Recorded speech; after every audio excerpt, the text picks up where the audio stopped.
ধরনের জিনিস আর কি, ভিম বার, কসবাই।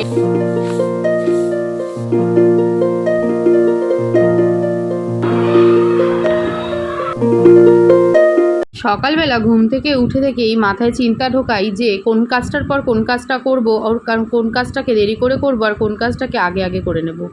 সেরকম মাথায় সেট করে নেওয়ার পর যদি কোনো কাজ ওলটপালট হয়ে যায় না, তখনই মাথাটা গুলিয়ে যায় আর মাথাটাও প্রচণ্ড গরম হয়ে যায়। আজকে সেরকমই একটা দিন, ভিডিওটা দেখো তাহলেই বুঝতে পারবে। সকালবেলা উঠে তো রান্নাবান্না বসাচ্ছি, আর মনার আজকে যেহেতু পড়া রয়েছে, মনা পড়তে যাবে, স্নান করে নিয়েছে। মনাকে না আজকে একটু গরম জল করে দিলাম। ওয়েদারটা একটু ঠান্ডা ঠান্ডা, তো এই ঠান্ডায় যদি এরকম ঠান্ডা ওয়েদারে যদি সকালবেলা স্নান করে, তাহলে ওর না ঠান্ডা লেগে যেতে পারে। শুভ সকাল বন্ধুরা, পুজো লেগেছিল আবার একটা নতুন ভিডিও নিয়ে সবাইকে জয়গুরু জানিয়ে চলে আসলাম। আজকে হচ্ছে বৃহস্পতিবার।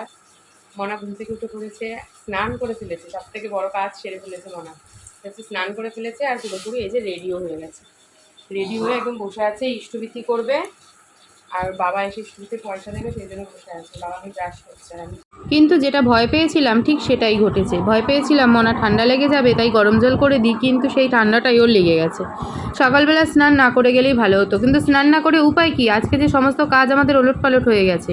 ভিডিওটা দেখো, বুঝতে পারবে যে কিভাবে কাজগুলো সব ওলটপালট হয়ে গেল, কি যে পরিস্থিতি হলো আমাদের, কি বলবো তোমাদেরকে। আর মনাকে গাড়িতে তুলতে গিয়ে একদম হিমশিম খেয়ে গেলাম। এই যদি মনা স্নান না করে যেত, তাহলে বোধহয় আজকে আর স্কুলটাই যেতে পারতো না।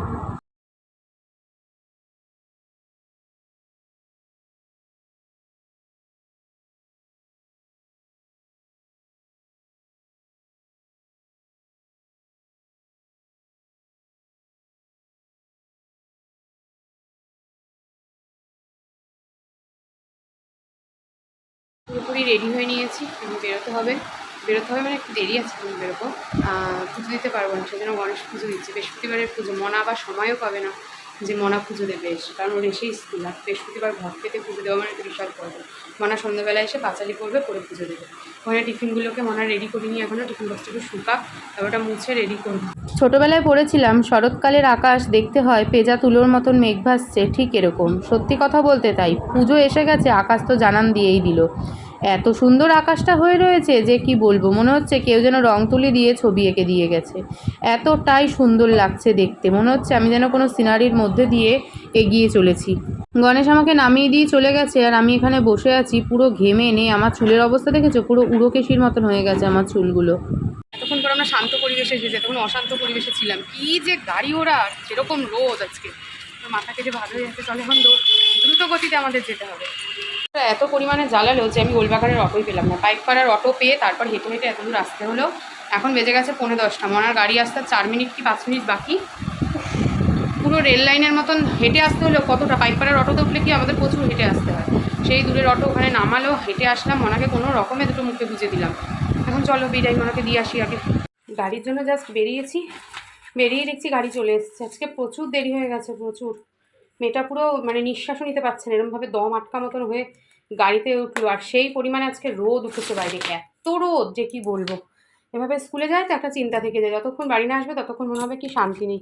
আমি এখন ওই ঘরের জানলাগুলোকে খুলি, জানলাগুলো সব বন্ধ, তো মনে হচ্ছে না ঘরে আরও দম আটকা মনে হচ্ছে আমার।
শোকেসের এই জায়গাটা দেখতে পাচ্ছ, পুরো নষ্ট হয়ে গেছে।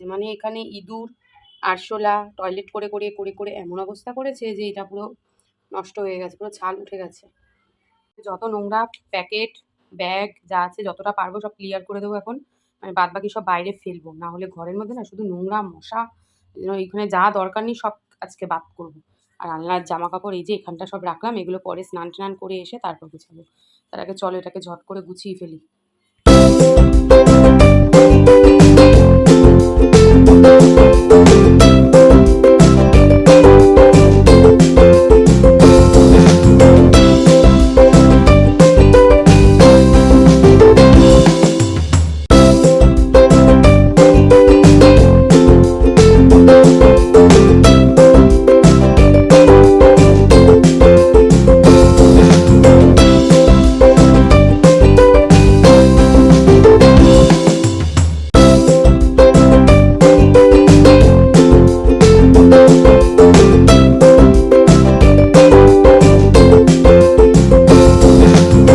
স্নান করে এসেছি, মানে এত কাজ করে আমি লিটারেলি হাঁপিয়ে গেছি। এবার মাথাটা মুছতে হবে, সিঁদুর করতে হবে, তাছাড়া এখনো কী কী কাজ বাকি জানো, অনেক অনেক কাজ বাকি। দাঁড়াও সেগুলো তোমাদের একটু দেখাই। ঝুড়িটাকে ভালো করে মেজে পরিষ্কার করেছি, দেখো ঝুড়িটা কত সুন্দর পরিষ্কার হয়ে গেছে। এই ঝুড়ির মধ্যে আমাদের ওই ধরো হ্যান্ড ওয়াশ, মাথার তেল, মানে হাবি জাবি, শ্যাম্পুর পাতা, এই ধরনের জিনিস আর কি, ভিম বার, কসবাইট, এগুলো সমস্ত এখানটা স্টোর করা থাকে।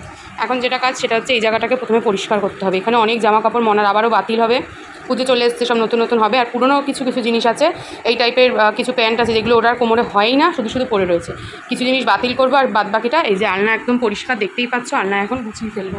তো চলো এটাকে একদম ঝা তকতকে করে এখন গুছিয়ে ফেলি। এখন বাজে হলো প্রায় 2টো, আর ওই দেখো আলনা জামা কাপড় সমস্ত গুছিয়ে চেয়ারে আবারও সেই জামা কাপড়ে ডিপ হয়ে গেছে। আর এতক্ষণ বোনের সাথে কথা বলছিলাম বলে আর কোনো কিছুই ভিডিও করা হয়ে ওঠেনি আর কি। আর আমি এখন খেতেও বসে গেছি। ডাল, কালকে ডাল চচ্চড়ি করেছিলাম রাত্রেবেলা, জানলার আলোটা এমনভাবে আসছে, লাউ ঘন্ট, আর তার সাথে রয়েছে ডিম কষা। তো চলো খাওয়া দাওয়া সারি, সেরে নিয়ে একটু ঘুম দিই। বসে ভুলেই গেছি যে এই ঘরে আমি চাদরই পাতিনি। বোনের সাথে কথা বলতে বলতে আলনা জামা কাপড় গুছিয়ে দিয়ে চাদরটাকে ছুঁড়ে এই ঘরে রেখে গেছিলাম। এবার যে এই ঘরে চাদরই পাতিনি সে আমি ভুলেই গেছি। এখন কী করবো, এখন চাদর পাতবো, তারপর ঘুমাবো, বুঝলে, খাটনির আর শেষ নেই। চাদর পাতা কমপ্লিট, তার সাথে সাথে বালিশের ওষারে ওষার করিয়েও নিয়েছি। আর এবার আমি ঘুম দিতে যাবো, আর ভালো লাগছে না। চলে পাশ বালিশের অবস্থা দেখেছি, ওখান থেকে ফেটে ফুটে বেরিয়ে যাচ্ছে পাশ বালিশ। মানে বালিশগুলো ভেতরে গিয়ে এমনভাবে মোটা হয়ে গেছে ভেতরটা, যে ওষার আর কাজ করছে না। আর সত্যিকারের কথা বলতে গেলে পাশ বালিশ সবই আমাদের চেঞ্জ করতে হবে, অনেক দিন হয়ে গেছে তো, ভেতর দিয়ে সেই কাপড়গুলো না সব ফেটে গেছে। এখন বাজে হলো বিকেল 5টা, আর ঘুম থেকে উঠে আমি এখন মনাকে আনতে যাওয়ার জন্য পুরোপুরি রেডি। পুরো ঘুমের চোখে ঢুলতে এখন যাব মনাকে আনতে। মনা আজকে যেভাবে যুদ্ধ করে স্কুলে গেছে, গিয়ে ওর স্কুলে ভীষণই শরীর খারাপ লাগছিল। তাই এখন বেরিয়ে বলছে, স্কুল থেকে এসে বলছে, মা আজকে আমার স্কুলে কি শরীর খারাপ। টিউশনি কমপ্লিট করে এখন বাজে রাত্রি 9:30 কি 9:45। রাতের খাবারগুলো না, আজকে কোনো খাবার দাবার গরম করার পাট নেই। কেন নেই সেটা দাঁড়াও তোমাদের বলছি। কিন্তু কালকে রান্নার প্রস্তুতিটা আগে করিনি। আজকে কি খাবো সেটা তো ঠিক হয়েই গেছে, কিন্তু কালকে কি খাবো সেটাকে আগে চিন্তা করতে হবে, বুঝলে। সেই জন্যই যে বসেছি মোচা কাটতে। আমার বরের আর কি বলবো, প্রত্যেক সপ্তাহে না হলে 1 সপ্তাহ বাদ দিয়ে পরের সপ্তাহে এই মোচা আনা। কিছু বলাও যাবে না, কিছু বললে বলবে ওই একটা জিনিসই তো একটু ভালো খাই, তাই না? কি আর করা যাবে বলো, এখন কষ্ট করে বসে বসে এই মোচাই ছাড়াই। বাজে হলো রাত্রি 10:30, আর এখন খাওয়া দাওয়ার জন্য তোড়জোড় শুরু হয়ে গেছে। অলরেডি তোড়জোড় শুরুটা বাড়া হয়ে গেছে। এই যে আজকে খাবারে রয়েছে হচ্ছে বিরিয়ানি। গণেশকে বললাম আসার সময় একটু বিরিয়ানি নিয়ে আসো। প্রচণ্ড ঠান্ডা লেগেছে, যেমন আমার তেমন মনার, ঠিক তেমন গণেশের। মনে হচ্ছে একটু বিরিয়ানি খেলে যদি মুখে স্বাদ বদল হয়। আর সকালে যে ডিমের ঝোলটা করেছিলাম ওটাকে একটু গরম করে নিচ্ছি, বিরিয়ানির সাথে টেস্টি খাবো আর কি। প্রচণ্ড কষ্ট হচ্ছে, যেমন গলা ব্যথা করছে, তেমন নাক মুখ মনে হচ্ছে না একটা কেমন হয়ে রয়েছে, মনারও আমারও। তো চলো ভিডিওটা আজকে এখানেই শেষ করছি। ভিডিওটা ভালো লাগলে প্রথম দিয়ে শেষ অবধি অবশ্যই দেখো, লাইক কমেন্ট শেয়ার করো, আর চ্যানেলটা অবশ্যই সাবস্ক্রাইব করে দিয়ে যেও। আজকের মতো টাটা, দেখা হচ্ছে একটা নতুন ভিডিওতে। Good night.